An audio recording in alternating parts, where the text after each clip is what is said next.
In the quiet suburbs of Chicago, 1978, a place where children played freely and neighbors gathered for weekend barbecues, a dark shadow loomed beneath the facade of community and camaraderie. At the heart of this darkness was John Wayne Gacy, a man celebrated in his local community as a jovial children's party clown and a diligent contractor. Known to many as Pogo the Clown, his painted smile and cheerful demeanor were fixtures at local celebrations, masking a grim reality that would soon shock the nation. Unbeknownst to the cheerful onlookers, the same hands that crafted balloon animals for laughing children were also capable of unimaginable cruelty. Beneath the very ground where Gacy hosted lively gatherings, the crawlspace of his suburban home concealed a horrifying secret. It was here that the remains of 29 young boys and men would eventually be unearthed, revealing a chilling contrast between Gacy's public persona and the monstrous acts he committed in private. The community's trust in Gacy was his most effective tool, allowing him to lure his victims with promises of construction work, a few dollars, or simply companionship. This trust was a testament to his skillful manipulation, a facade maintained through community activities and a seemingly generous nature. Yet, as the number of missing local boys slowly began to rise, the sinister truth lingered just beneath the surface, soon to erupt into public consciousness. Would you notice the difference between a friendly smile and a predator's mask? This question haunts the memory of Gacy's cheerful clown face, a stark reminder of the evil that can hide behind a well-crafted disguise. As the story of John Wayne Gacy unfolds, it promises a descent into one of America's most nightmarish realities, where the most trusted neighbor can turn out to be a deadly predator, and where the familiar streets of suburban Chicago become the backdrop for unspeakable horror. In the seemingly tranquil suburbs of 1970s Chicago, beneath the veneer of community gatherings and innocent laughter, lay a grotesque reality orchestrated by John Wayne Gacy, a man celebrated as a community pillar. Known as Pogo the Clown at children's parties, Gacy's dual existence epitomized the darkest human contradictions. While he entertained and elicited joy from unsuspecting children, the remains of their peers, victims of his cruel predations, lay hidden just beneath the floorboards of his house. As the narrative of Gacy's heinous acts unfolds, the details will intensify, revealing the depths of his depravity. To uncover more about how a figure of trust and joviality in broad daylight could morph into a monstrous predator under the cover of night, subscribe and follow this harrowing exploration into suburban horror. Your comments and insights are welcomed as we delve deeper into this chilling case, set against the backdrop of a community betrayed by one of its own. Beware as the story progresses, the disquieting reality of a predator masked by a clown's smile in the daylight while orchestrating a nightmare beneath will emerge more vividly. The trust placed in Gacy by his neighbors, the very essence of suburban solidarity, would soon be shattered as the soil of their own backyards yielded terrifying secrets. Amid the post-war economic boom, the American suburbs flourished as bastions of privacy and domestic tranquility. Chicago's outskirts, where John Wayne Gacy resided, exemplified this burgeoning sprawl. Homes with spacious yards and detached garages promised a serene escape from the city's chaos. This setting, while idyllic, also fostered a culture of privacy that was as much about keeping others out as it was about creating personal sanctuaries. It was within this context that Gacy's horrific double life unfolded, unnoticed. The suburban landscape was not only marked by its homes but also by the so-called lovers' lanes, secluded areas where young couples sought privacy. These spots, while romantic in the public imagination, were also isolated and vulnerable, mirroring the dual nature of suburbia itself, both safe and sinister. Gacy, aware of these dynamics, exploited the privacy afforded by his community to conceal his gruesome activities. His home, with its unassuming exterior, was a microcosm of the suburb itself, a facade hiding darker truths. Neighbors, embracing the post-war ethos of minding one's business, seldom questioned the frequent comings and goings at Gacy's residence. The community's layout, with its winding roads and detached homes, further enabled Gacy's deeds. Each family ensconced in their private dwelling, the collective oversight that might have otherwise caught a predator was notably absent. This isolation was critical in allowing Gacy's sinister activities to go unchecked for years. In the chilling quiet of the suburbs, the smell began to seep out from beneath Gacy's house. It was faint at first, dismissed by Gacy as issues with dampness or pests, but as the stench grew, it became a harrowing signal that something far more sinister was decaying beneath the surface. He was the neighbor everyone trusted, until the smell beneath his house told another story. This odor, imperceptible at first to the busy and detached suburbanites, eventually became impossible to ignore, leading to a horrifying discovery that shook the foundations of the community. The painted smile was only there to hide the rot beneath. As investigators would later uncover, the crawl space of Gacy's home contained the bodies of 29 young men and boys, each a grim testament to the monstrous duality concealed by both Gacy and the suburban landscape itself. The community's initial trust in Gacy, reflective of the broader trust in the suburban ideal, was irrevocably shattered.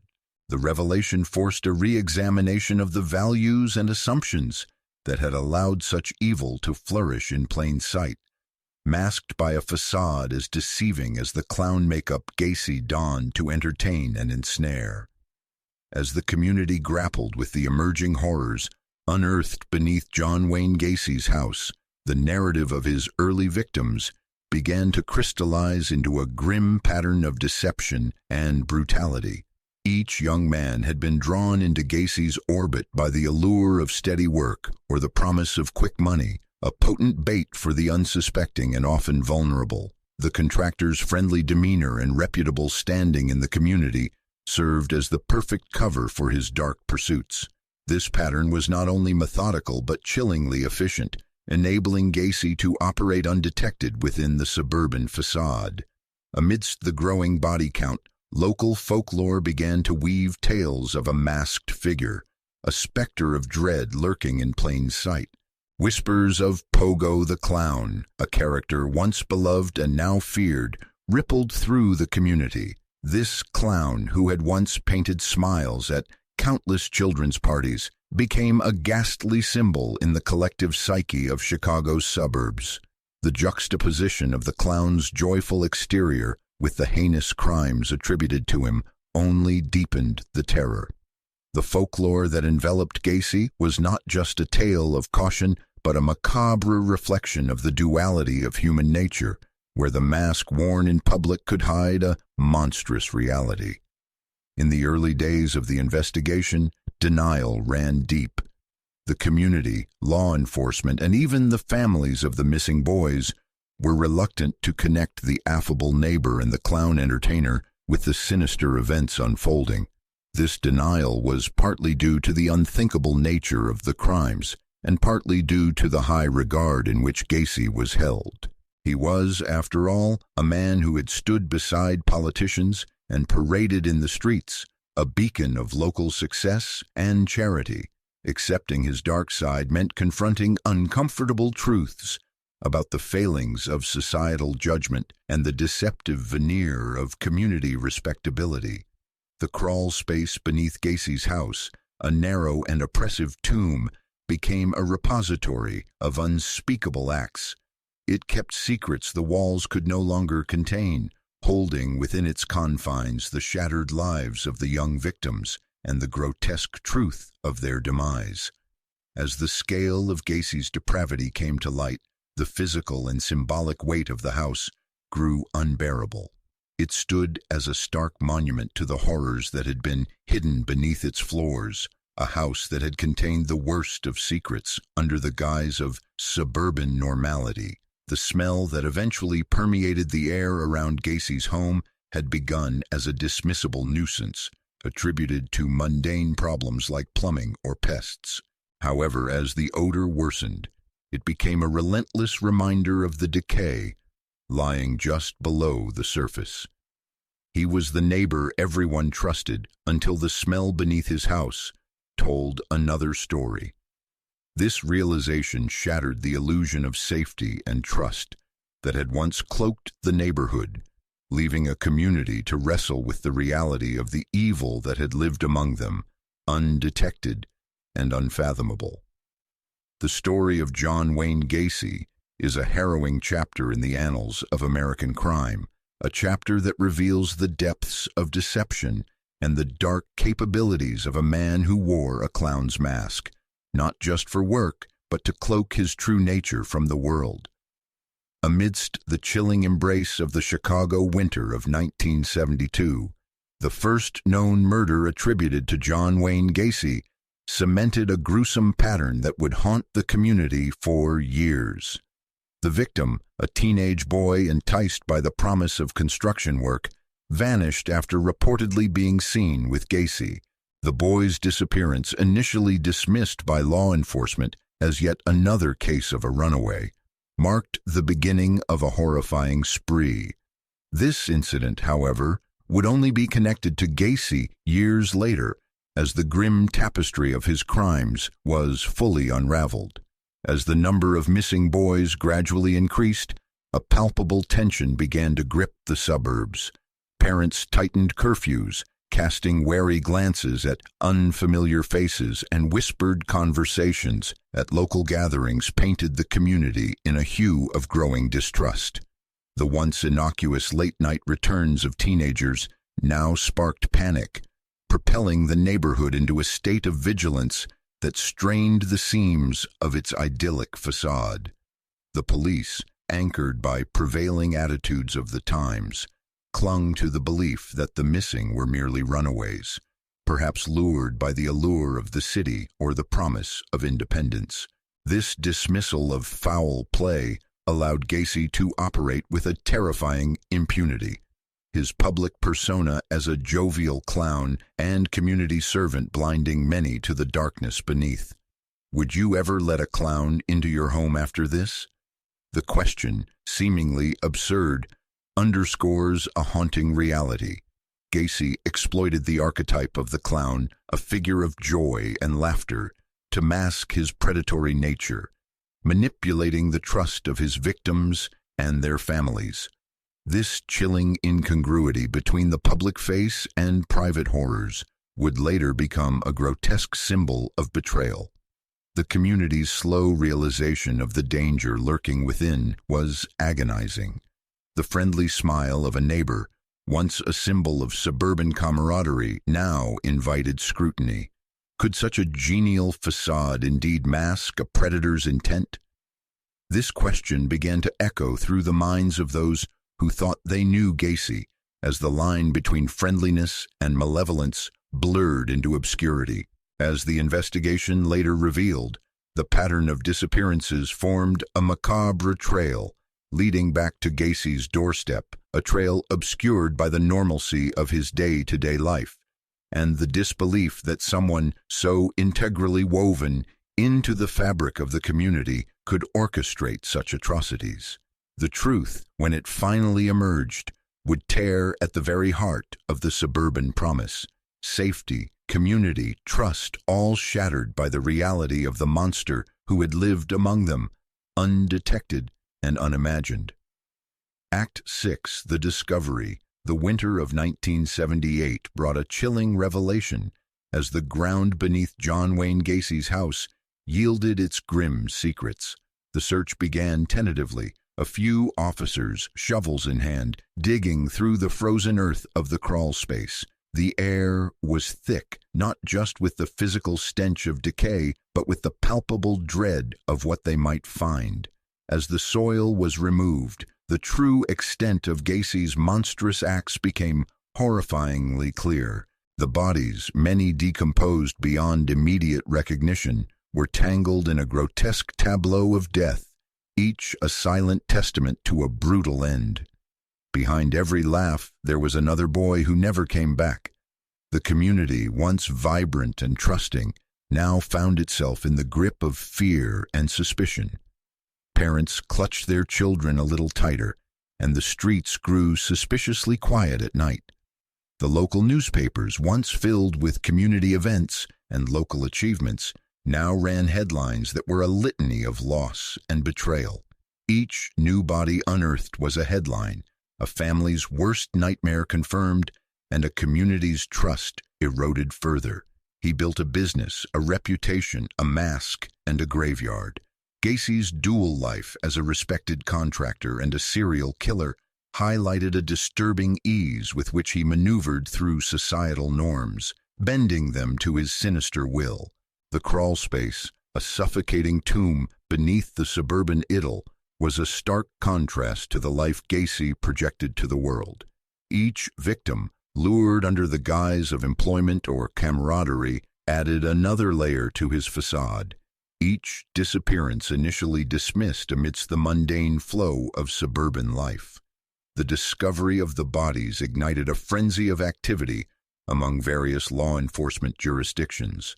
Friction emerged as local police, state investigators, and federal agents clashed over jurisdiction, methodologies, and the sharing of crucial information. The urgency of the situation demanded collaboration, but the territorial disputes hindered the process, causing delays that were agonizing for the victims' families and the community at large. In the wake of the gruesome discoveries, gun sales in the area spiked. The residents of Chicago's suburbs, once believers in the safety and sanctity of their community, now felt compelled to protect themselves. The presence of a serial killer who had lived quietly among them shattered their sense of security. The local gun shops, previously patronized by a few enthusiasts, saw a surge in first-time buyers, desperate to regain some semblance of control over their safety. As the scale of Gacy's depravity unfolded, survival stories began to surface, rare, almost miraculous accounts from those who had narrowly escaped the clutches of the killer clown. These narratives, each a harrowing tale of struggle and escape, painted a grim picture of missed opportunities in recognizing the danger Gacy posed. They also provided critical insights into his methods, contributing to a profile that would help in understanding not just the how, but the why behind his heinous acts. The community wrestled with a haunting question.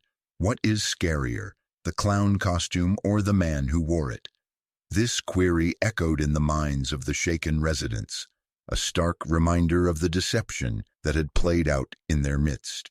The clown costume, once a symbol of joy and innocence, was now irrevocably tainted by the horrors associated with Gacy, turning every remembered laughter at a birthday party into a moment of macabre irony. The discovery phase of the investigation, marked by the unearthing of the bodies and the collation of survivor accounts, was a period of intense emotional and societal upheaval. It peeled back the veneer of suburban tranquility, revealing a nightmarish reality that would forever alter the community's perception of itself and its neighbors. As the body count rose, so did the collective grief and outrage, a community forever scarred by the betrayal of one of its own. Act 7, Escalation Dahi. Press brands Phantom Killer, false leads, Rangers requested. In the chilling winter of 1978, the media frenzy surrounding the Gacy case intensified as the body count escalated. Newspapers, desperate for a headline that would capture the sheer horror of the discoveries, dubbed John Wayne Gacy, the Phantom Killer. This moniker served as a grim reminder of how Gacy, with his dual identity, had maneuvered through the community unnoticed, his darker self hidden beneath layers of societal respectability and neighborly charm. The press coverage was relentless, each day bringing forth more details of the gruesome findings from the crawlspace beneath Gacy's house. The public, both fascinated and horrified, followed every development. This media spectacle, while drawing necessary attention to the case, also spawned numerous false leads. Tips flooded in from all corners as the community and authorities grappled with fear and paranoia. People reported suspicious activities of neighbors and acquaintances, thinking they might be connected to Gacy or fearing another phantom might be lurking close. Each lead had to be meticulously checked, pulling valuable resources away from the core investigation. Amidst this chaos, the overwhelmed local police force requested assistance from the Rangers, an elite investigative unit known for handling complex and high-profile cases. Their expertise was seen as crucial in managing the deluge of information and in sifting through the misdirection that often accompanies such public and sensational cases. As the Rangers joined the investigation, the true scale of Gacy's deception began to unfold more clearly. He had built not just a business and a reputation, but a meticulous facade that concealed his grim activities. He was not just a community member, he was its darkest anomaly. He built a business, a reputation, a mask, and a graveyard. The excavation of Gacy's Crawlspace continued, each shovel of dirt pulled from the ground, uncovering another nightmare. The community watched, heartbroken and aghast, as the number of victims climbed, each discovery a stark revelation of the monstrous acts that had occurred right beneath their feet. Would you notice the difference between a friendly smile and a predator's mask? This question haunted the community as they wrestled with the reality of Gacy's dual existence. The man who had once been a cheerful clown at countless public gatherings was now the face of evil, his clown makeup a grotesque mask that hid his true nature. The Phantom Killer headline echoed through the community, a chilling reminder of the horror that had been dwelling in plain sight. As the Rangers worked through the leads, separating fact from fiction, the press continued to play a pivotal role in shaping the public's understanding of the horror that had unfolded in their midst, forever altering the landscape of suburban trust and safety. In the shadow of the Phantom Killer headlines, the community of Chicago's suburbs grappled with the chilling realization of John Wayne Gacy's double life. Each shovel of dirt pulled from his crawlspace uncovered another nightmare, revealing the grim truth hidden beneath the veneer of neighborhood barbecues and children's parties. The horror did not just lurk, it lived, breathed, and smiled through a clown's guise, turning trust into a weapon against the innocent. As the excavation deepened, so did the nation's fascination and horror. The media, relentless in its coverage, fed a captivated audience with each macabre detail, binding the public's imagination with the stark reality of evil residing next door. The story of Gacy was no longer just a local tragedy, but a national spectacle, a grotesque tableau of suburban horror that shattered the illusion of safety and community. This narrative of deception and brutality forces us to confront unsettling questions about the faces we trust and the masks worn by those we think we know. If this chilling tale grips you, share it and subscribe for more stories that peel back the layers of America's darkest hidden histories. As we prepare for the climax of this grim saga, remember, the face of evil is often disturbingly familiar. As the winter of 1978 deepened, the streets of Chicago's suburbs grew unnervingly quiet under the weight of a town-wide curfew. The once bustling neighborhoods were now scenes of ghostly stillness, punctuated only by the flashing lights of police cars and the muffled sounds of officers conducting their grim work. The community, once vibrant with the laughter of children and the camaraderie of backyard gatherings, was now a landscape of suspicion and fear. The police, determined to prevent any further atrocities by John Wayne Gacy, or to miss any evidence that could be concealed in the darkness, initiated an extensive operation. It was a strategy marked by large sweeps across neighborhoods, meticulous checkpoints, and strategic stakeouts. decoy patrols roamed, creating a net around the area, ensuring that no stone was left unturned, no shadow unchecked. The closer investigators looked, the more the ground itself seemed to whisper, revealing the depth of the horrors that lay buried. In these days of heightened alert, the community's routine was drastically altered. Streets usually filled with the sounds of daily life were now hauntingly silent, with residents peering from behind curtains, their eyes betraying a mix of curiosity and dread. The curfew, a necessary imposition, cast a pall over the town as families huddled indoors, the laughter of children eerily absent. This silence was not peace but a tense collective holding of breath, as if the whole town waited for the other shoe to drop. Amidst this atmosphere of heightened vigilance, the investigation into Gacy's gruesome activities reached its zenith. Every new piece of evidence seemed only to compound the horror. Personal belongings of missing boys unearthed in the crawlspaces, walls that seemed to close in with the claustrophobia of untold stories. The suburban home, once a symbol of American prosperity and safety, was now irrevocably transformed into a site of unimaginable terror. He had entertained children at parties, his clown makeup a grotesque parody of joy, while the very ground beneath him concealed the bodies of those just like them. The juxtaposition of Gacy's public persona with his heinous private acts painted a chilling portrait of deception. He built a business, a reputation, a mask, and a graveyard, each victim a tragic addition to his hidden catacombs. As the operation continued, the community wrestled with the revelation of the monster in their midst. The man they had known as a jovial clown and diligent contractor was a facade behind which lurked a predator who had turned the suburban dream into a nightmarish reality. The trust they had placed in him, now shattered, left a lingering question in the chilling winter air.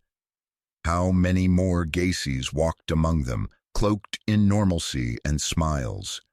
The climax of this investigation, marked by the relentless police work and the community's forced introspection, served as a stark reminder of the dualities that can exist behind the most familiar faces. As the town waited in enforced stillness, the truth about John Wayne Gacy was laid bare, as inexorable and stark as the winter cold.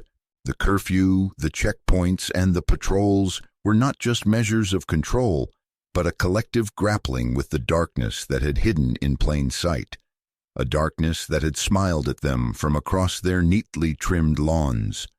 In the weeks that followed the grim discovery beneath John Wayne Gacy's house, the suburbs of Chicago became a landscape haunted not only by the crimes committed, but by the specter of doubt that now hung over every familiar face. The investigation, although thorough, spiraled into a complex web of leads and dead ends that blurred the lines between fact and fiction, between concrete evidence and wild speculation.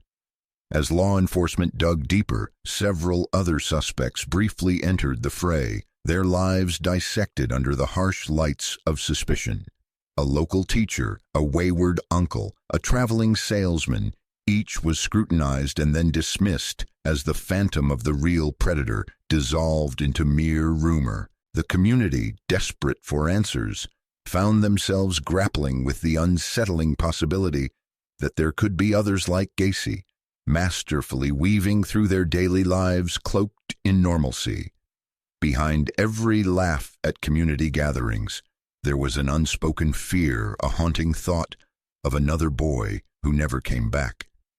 Each smile, each friendly wave across the fence now carried a tinge of dread, a reminder of the dual life Gacy had led. One the community had praised, the other the nation would never forget. Amidst this turmoil, the evidence at Gacy's house continued to mount, though it brought more questions than closure. Forensic teams worked meticulously, but the sheer volume of the horror seemed to distort the boundaries of reality.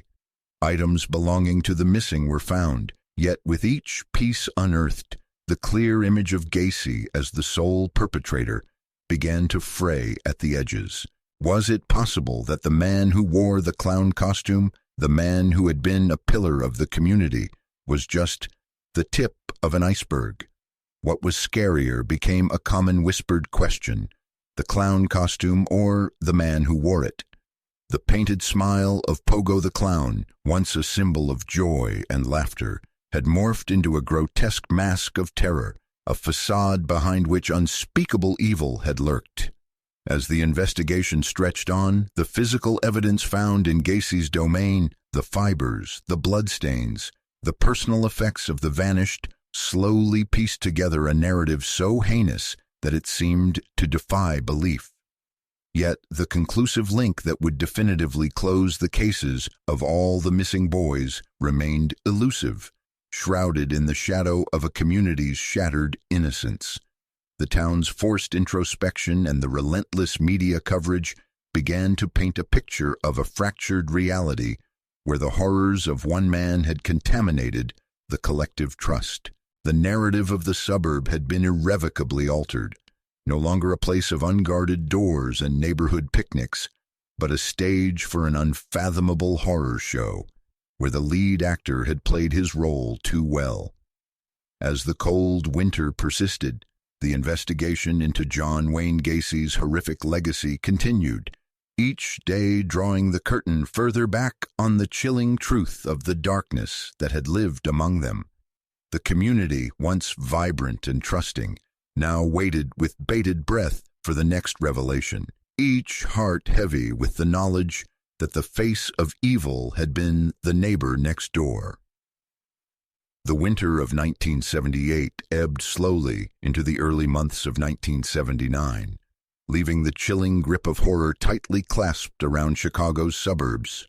The discovery of the bodies beneath John Wayne Gacy's house had not only exposed the dark underbelly of suburban life, but had also birthed a haunting urban legend that would linger in the nation's collective psyche. Gacy, the killer clown, had become a ghostly specter haunting the community's every corner, a reminder of the evil that had once walked among them, smiling.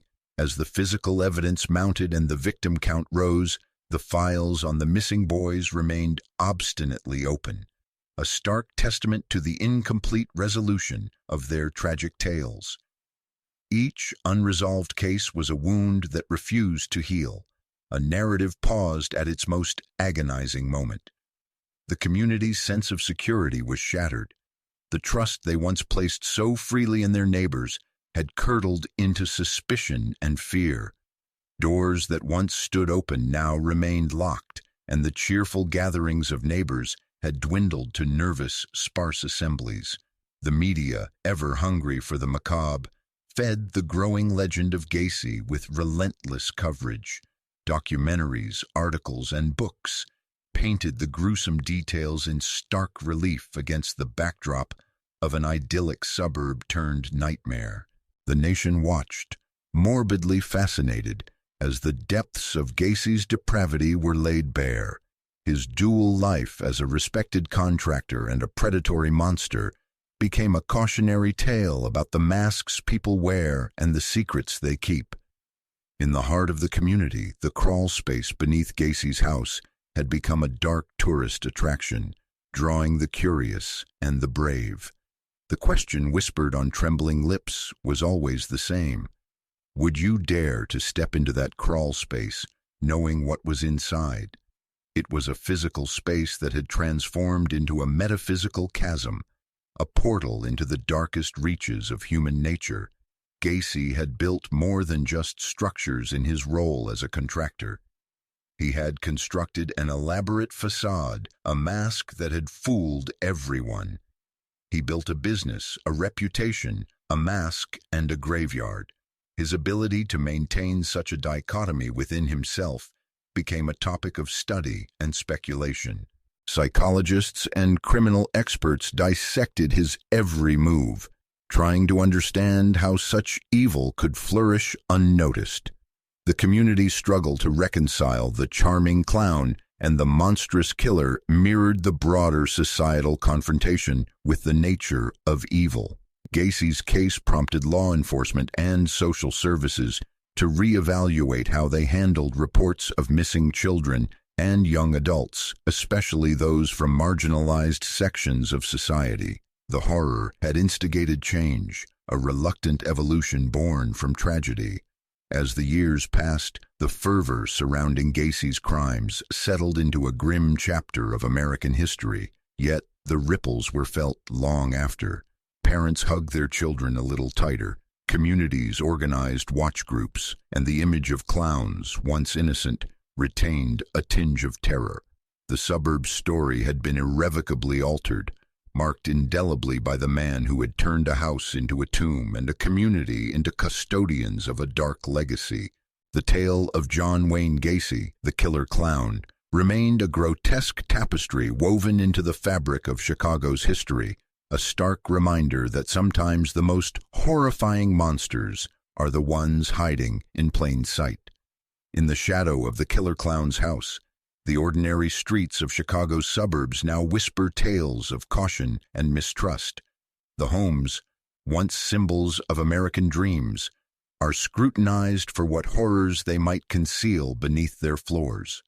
The painted smile of John Wayne Gacy was only there to hide the rot beneath a rot that festered unseen, turning the mundane into the macabre. It is a chilling reminder that the most ordinary places can breed extraordinary dread. As we reflect on this harrowing saga, the story of John Wayne Gacy compels us to confront uncomfortable truths about the facades people maintain and the darkness that can lurk behind them. It urges a vigilant eye on the familiar, a deeper look at the neighbor waving from across the lawn. This documentary has peeled back the layers of a suburban horror, revealing how easily evil can hide in plain sight, masked by community ties and a friendly demeanor. Yet, the terror unearthed in Chicago is not an isolated incident. As this case closes, our investigation into the dark corners of seemingly serene communities continues. Join us as we delve into another chilling case where the everyday becomes the eerie, where another quiet town guards secrets just as profound and disturbing. Stay tuned and subscribe for more stories where the truth is often stranger and more frightening than fiction. Let us peel back the masks together, exploring America's darkest hidden histories,